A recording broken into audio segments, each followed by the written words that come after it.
Olá, sejam muito bem-vindos ao nosso canal. No vídeo de hoje falaremos sobre a ação católica e o novo lugar da Igreja na sociedade.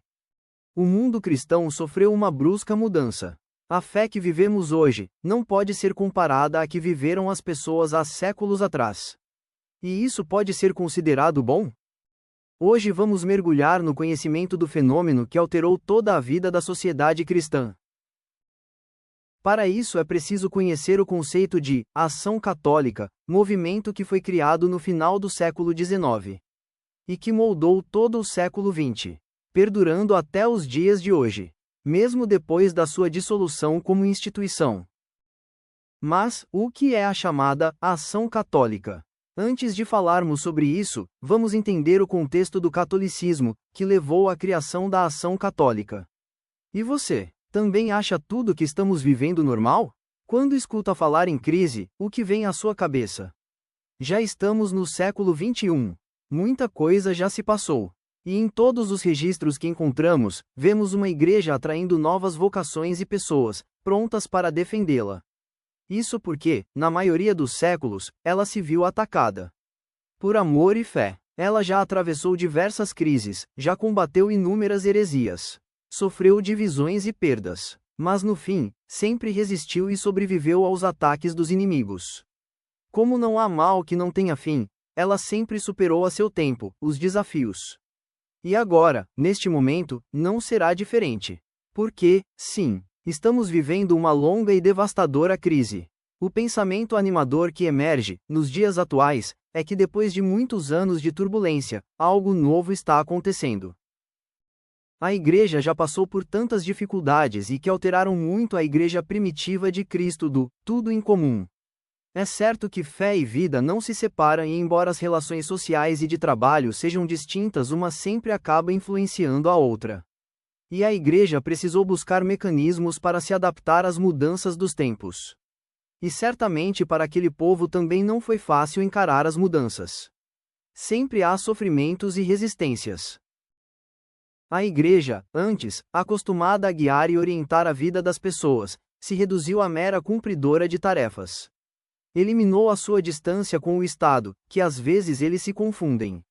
Mais do que isso, a Igreja outrora governava o Estado, agora o Estado governa a Igreja. A crise de fé, que em outras épocas atingia apenas os fiéis, hoje, atinge principalmente os clérigos, que deveriam guardar a fé e defendê-la. Quando Jesus disse, "O meu reino não é deste mundo", ele não quis dizer que ele não tinha poderes sobre este mundo. Pelo contrário, ele quis ensinar sobre a brevidade da vida. Que ele não ficaria neste mundo materialmente, mas assumindo a sua natureza divina, permaneceria conosco através do Espírito Santo Paráclito. Era necessário dar a César o que é de César e Deus o que é de Deus, para possuir a coroa eterna. Milhares de pessoas vivem assim, vivem acumulando pecados em cima de pecados. Por não verem a ação de Deus nas coisas e nem se impressionarem com as punições e avisos que frequentemente Deus envia. É tudo coincidência ou acaso? Muitas almas se perderam, e o próprio Cristo já previu tudo isso, há milhares de anos atrás, quando perguntou, se quando voltar, haveria fé, sobre a face da terra. Se ele voltasse há 2 anos atrás, eu diria que, não. Não haveria fé na face da terra. Mas ele mesmo tem feito renascer nos corações, nos que começaram a buscá-la. E em tantos que começaram a se questionar e passaram a rejeitar as ideias contrárias dos inimigos de Deus. E está sendo aos pouquinhos que a fé está voltando. Mesmo debaixo de perseguições, muitas foram as conversões. E esta é a luz que se avista no final do túnel da humanidade. Mas, como chegamos neste lugar sombrio e desolado da Igreja? Quem foram os responsáveis, que contribuíram para esse declínio da fé? É possível apontar algum nome? Bom, para entender tudo isso, precisaremos voltar um pouquinho na história.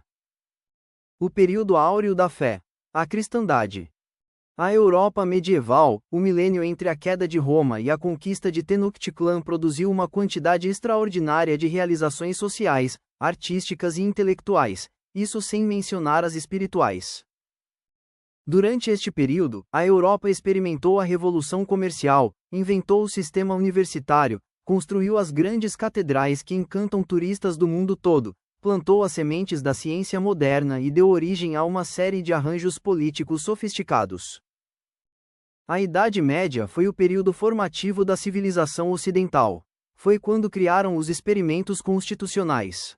Nessa época, a tributação ainda era vista com suspeita e hostilidade, e foi também quando as comunidades desenvolveram um senso de zelo pela lei e pelas tradições de reivindicações de direitos. A sociedade medieval lutava muito pelo direito. E tudo isso enquanto os exércitos e frotas islâmicas implacavelmente sitiavam a cristandade.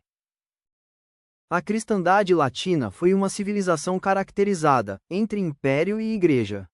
A autonomia jurisdicional da Igreja criou uma esfera separada, uma entidade distinguível sem o alcance do controle do governo. Especialmente após as reformas gregorianas, a Igreja Católica evitou o cesaropapismo do Oriente, onde o imperador administrava assuntos eclesiásticos como parte de sua burocracia. No Ocidente, na cristandade latina, o papado e sua autoridade transnacional constituíam um obstáculo imediato e efetivo aos projetos absolutistas e centralistas de imperadores e reis. Além disso, dentro de cada uma das duas esferas, império e igreja, a ordem medieval foi o resultado de uma maior dispersão de poder através da proliferação de associações, órgãos corporativos e jurisdições, nobres e cidades-estado, direito mercantil e tribunais privados, guildas e cartas de direitos, parlamentos e universidades, bem como bispos e ordens religiosas, mosteiros e confrarias leigas, escolas catedralícias, paróquias e ordens militares.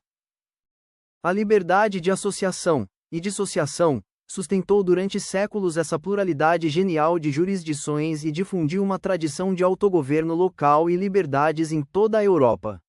Basta lembrar a Carta Magna, ou passar algum tempo estudando o funcionamento básico de monarquias compostas fascinantes como a Coroa de Aragão, para descartar facilmente a mentira absurda de que tivemos que esperar pelo Estado moderno para termos comunidades prósperas, discussões sobre direitos e liberdade política.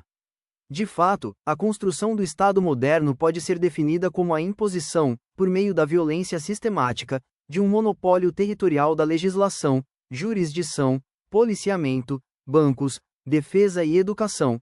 Portanto, a ascensão do Estado trouxe a dissolução progressiva da cristandade latina, de sua tradicional multiplicidade de jurisdições e de sua rica tapeçaria de experimentos de governança local. A estrutura de trabalho no início da Idade Média foi a época que se aproximava mais de uma ordem social natural. Em particular, a ausência de qualquer monopólio legal da magistratura impediu a formação de um Estado centralizado e militarizado. Além de sua hipótese mais teórica em da aristocracia à monarquia e à democracia, como dizia o professor Hope. Quer você seja crente ou não, não há como negar que a religião desempenhou um papel extremamente importante na história humana e que é o Ocidente, ou seja, a parte do mundo moldada pela cristandade latina em particular, que superou todas as outras regiões do mundo, tanto em termos de suas conquistas materiais quanto culturais, e que entre suas realizações culturais superiores, em particular, está também a ideia de direitos humanos naturais e liberdade humana. A noção cristã de que cada pessoa é criada à imagem de Deus contribuiu para a tradição exclusivamente ocidental do individualismo e foi fundamental para abolir, por fim, a instituição da escravidão dentro da órbita cristã, enquanto perdurou fora do Ocidente, até hoje.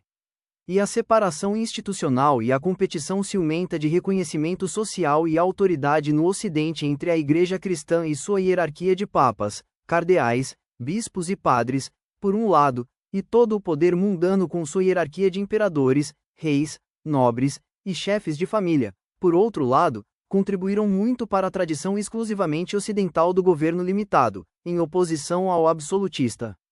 Esse arranjo feliz e limitador de poder começou a desmoronar já nos séculos XVI e XVII, com a Reforma Protestante e a Contra-Reforma a seguir. A cristandade foi o período da história em que os povos cristãos formaram uma verdadeira família, no sentido mais genuíno da palavra. Foi o período mais próspero da fé, onde as comunidades tinham uma vida na graça, na vida sobrenatural. Viviam como filhos adotivos de Deus, verdadeiramente. Na cristandade, houve a defesa de nosso Senhor Jesus Cristo e de seu corpo místico. E na família, todos trabalhavam para o ideal comum, para cooperar para a dilatação do reino de Cristo e da sociedade. Os conceitos deixados por Cristo eram o centro das famílias e da estrutura dos governos e da sociedade. Mas, a industrialização nascente na Inglaterra no final do século XVIII, e implantada na França no início do século XIX e, logo a seguir, na Alemanha, trouxeram a modernização e a inovação. Os grandes centros e capitais industriais atraíram jovens sonhadores e cheios de esperanças.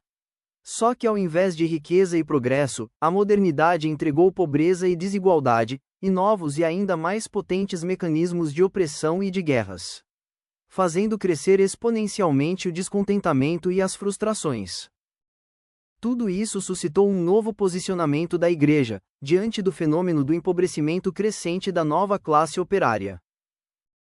Entretanto, a Igreja não estava preparada para enfrentar tamanhas mudanças. Com isso, ela não fez uma análise estrutural da sociedade. Não houve um planejamento que permitisse compreender os impactos de qualquer intervenção. Isso levará os católicos sociais a postular soluções a partir de um diagnóstico equivocado.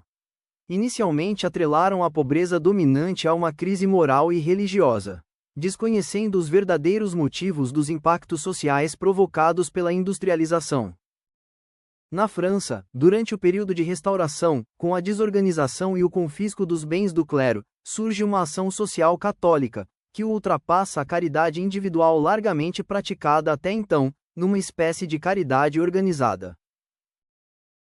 Diante do fenômeno desconhecido e por falta de organização, os católicos sociais inspiraram-se nas ideologias vigentes e nas correntes em voga, como o legitimismo, o liberalismo e o socialismo. Os programas de ação, que foram levados a cabo para os leigos, tenderam a criar uma independência da Igreja enquanto instituição, especialmente entre os legitimistas, serviu para marcar uma oposição aos detentores do poder, aos banqueiros judeus e à burguesia liberal e ao anticlericalismo. Neste período da história, a sociedade já enfrentava o caos, principalmente pela queda da cristandade, que foi substituída pelo catolicismo social. A reviravolta da Rerum Novarum. A Rerum Novarum marca uma reviravolta no seio do catolicismo social, na medida em que a encíclica acusa a recepção, por parte do magistério pontifício, de muitas das teses disputadas no interior do movimento, especialmente daquelas mais sintonizadas com os valores da modernidade. Dá-se um salto qualitativo, especialmente no campo político e econômico, ao propor a recristianização da sociedade e do Estado, não mais de cima para baixo, pela via clerical, regime de cristandade, mas a partir da base, através do laicado e de instituições profanas, neocristandade. A preocupação de Leão XIII é que os católicos entrem dentro das aspirações do século, para não penetrar no espírito cristão as formas da civilização moderna. A abertura da hierarquia eclesiástica às liberdades políticas modernas vai contra o projeto de recristianização proposto pelo Papa, pois estimularia a formação progressiva de diversas organizações que promoveriam a sociedade aos parâmetros de uma nova ordem social cristã. E não era isso que ele queria. Para o Papa, não se tratava apenas de influir nos níveis das consciências, mas de recristianizar as estruturas. A evolução do catolicismo social para a democracia cristã. Com a Rerum Novarum, o Papa Pio XIII buscou sanar os principais problemas sociais que assolavam o cristianismo. E ao mesmo tempo, com ele, iria corrigir os problemas trazidos pelo catolicismo social, que, como vimos, foi criado sem nenhum conhecimento e planejamento. Seu nome, Rerum Novarum, significa das coisas novas, e o documento foi uma resposta à revolução industrial que vinha ocorrendo desde o século XVIII, também do surgimento das teorias econômicas liberais e, posteriormente, marxistas, que assolavam a Igreja do novo século. No vídeo, Rerum Novarum, Início da Nova Igreja, conheceremos o que de fato foi essa encíclica e quais as implicações na sociedade católica moderna. Até lá!